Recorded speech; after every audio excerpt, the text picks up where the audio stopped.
So we can see here this house in front of you. It's an original house from Western Pennsylvania. You can imagine it's the 1770s, Western Pennsylvania. And the news has been reaching areas and rural parts of the state in respect of this Declaration of Independence. King George has dispatched many men. We are represented here by the Durham Light Regiment. You can see here, looks like a militiaman has been brought into custody. The red coats that you see to your left, moving towards the house,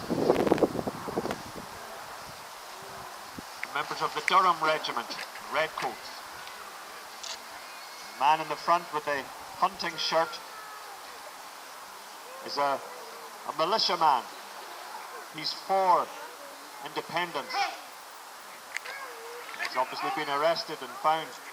Perhaps he's part of a forward party. Checking out what the British are doing in this part of Pennsylvania.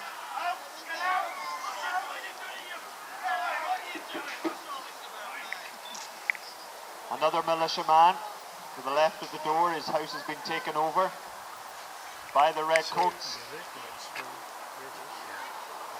The women of the house are being ejected.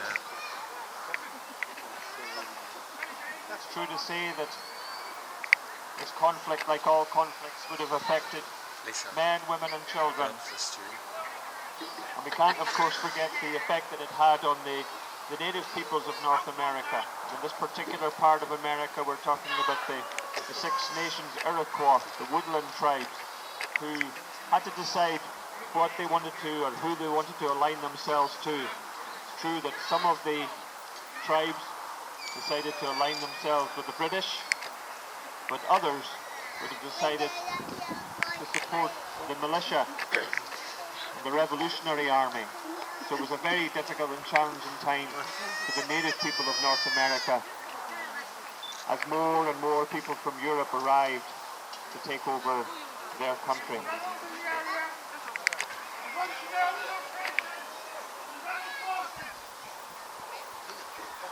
So the officer of the Redcoats is asking, he wants to know the location of the rebel forces. News has been got through to the Redcoats that rebel forces, as he's calling them, the Revolutionary Army, or the Continental Army, are in the vicinity. Continental Army may well be supported by supporters of the Woodland Indians.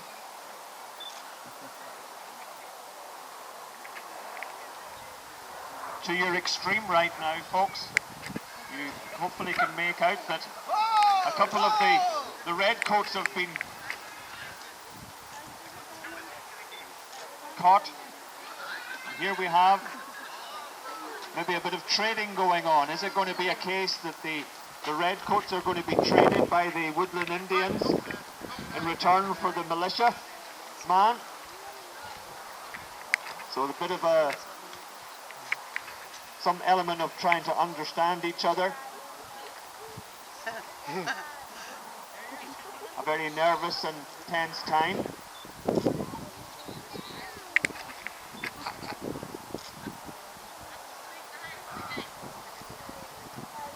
It's what you might call a standoff at the moment.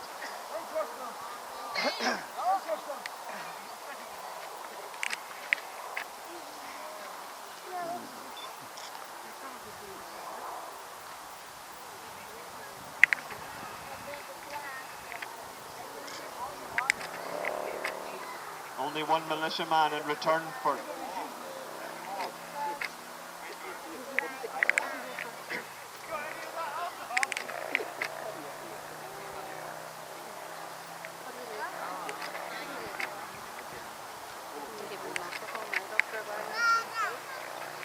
it's like the officer has been asked to come forward. There's been some trading going on, perhaps. Some trading of goods in return for the soldiers to be returned.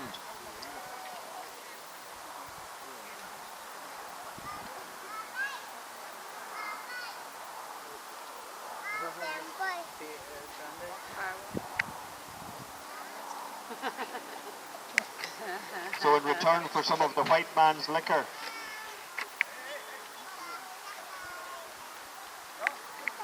the militia man is being traded, and the redcoats are being returned to their forces. A very tense and nervous time. Suddenly, fire begins. The first shot's an angle. Remember what I said about if you've got sensitive hearing, or if the young ones don't know what's going on, just cover their ears, please, with your hands. And remember that the redcoats also have the support of the cannon, the artillery piece, high on the hill to your left.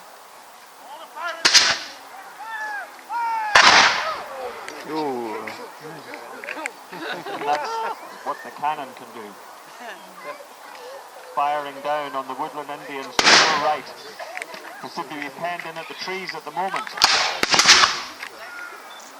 But remember that the Iroquois are also supported by Continental Army, Revolutionary Forces.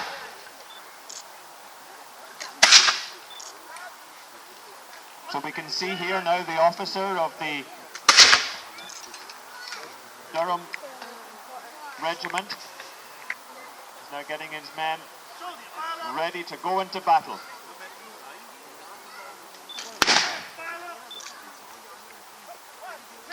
They're supported by the Hessian soldiers.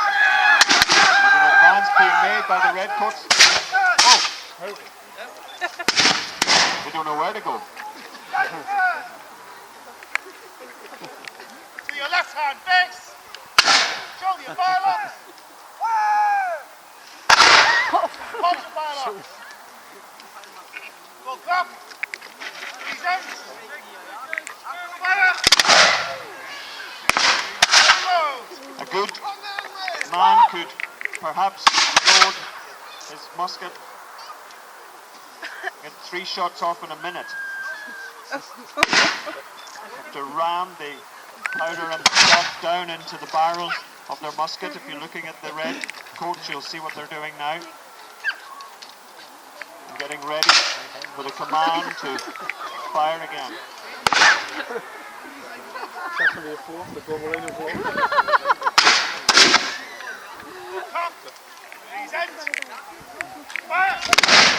Oh, that was allowed. Over to your extreme right, you can see the flag of the Continental Army. The 13 stars and stripes representing the various states who want to break from the British crown. His moccasins are really slippy. There's a bit of a standoff around the house now. The firing continues. Those redcoats are bad shots.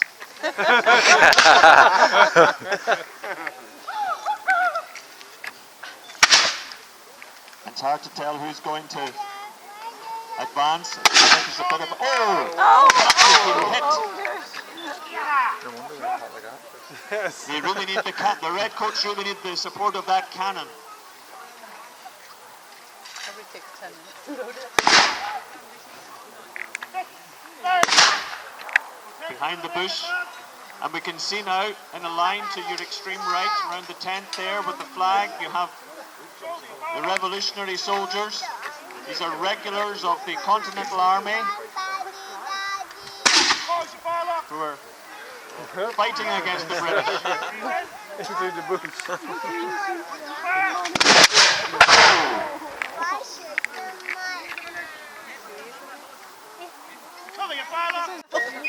Another 2 men have fallen,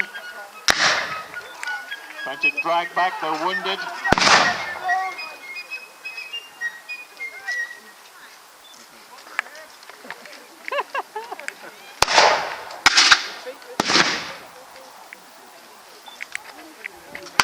Even with the cannon, it looks like at this moment in time, the woodland Indians and the Continental Army have control, and they have a surrender from one of the Hessians. Oh, and over there, they're shooting us. looks like he's being dispatched.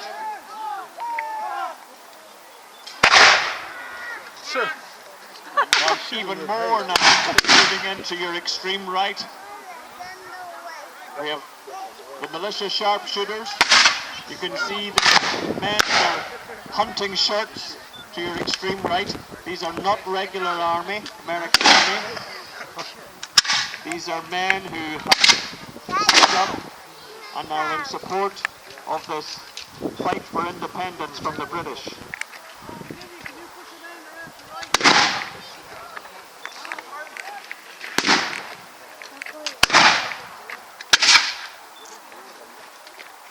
Throughout the colonies, you can imagine skirmishes such as this happening for several years, several major battles in the making of modern-day America. No. Cannon fire!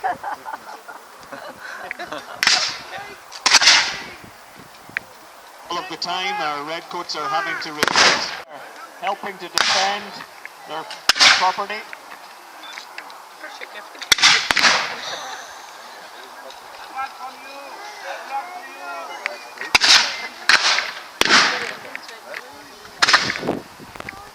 Fluitje, dat zie ik ook.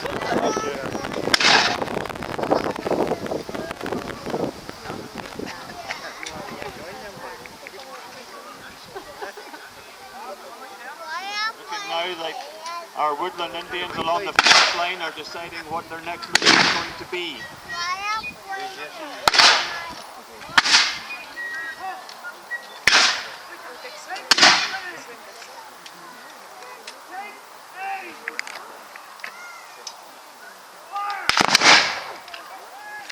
A large amount of fire coming from the extreme right, and in return the cannon again. So the flag and the militia, the sharpshooters,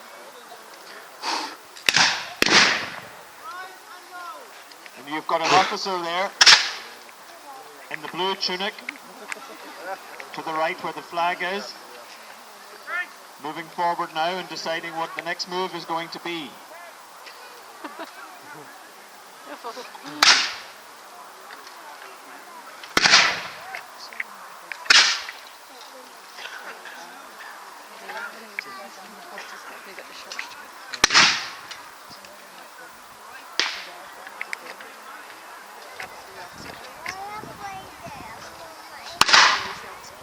Redcoats are certainly well pinned down at this moment in time, even with the support of the cannon.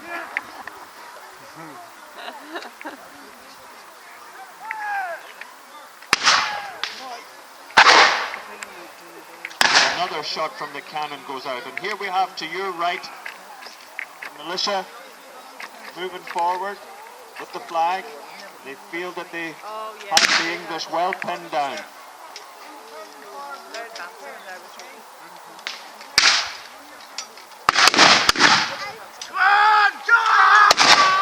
A final charge from the Redcoats, the Durham Regiment.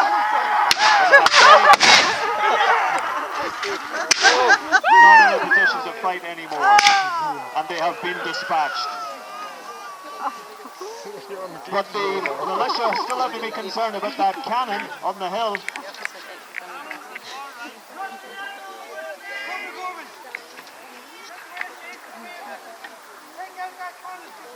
Take out that cannon.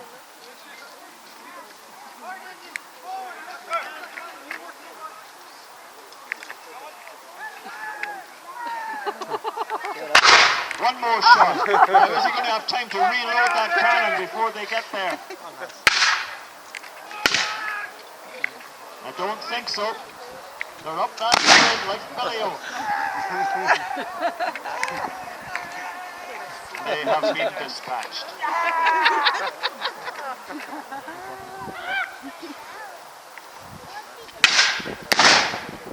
Final shots and a retreat. And on this occasion, the militia, in support of the regular Continental Army, have won the day. As I said, these skirmishes would have happened all along the frontier of the colonies in the 1770s. Also a war between England and America. Looking through, taking the weaponry, things that would be of use to them, maybe even their boots on their feet.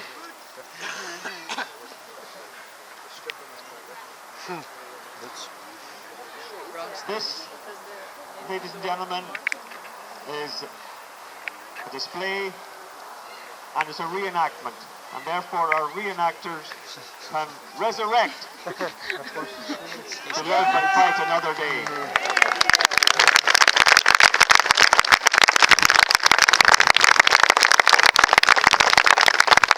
Now, if you be so good as just to stay put for a few minutes, few moments.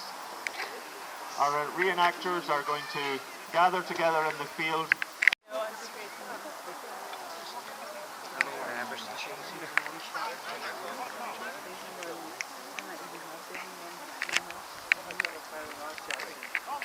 You have a DVD of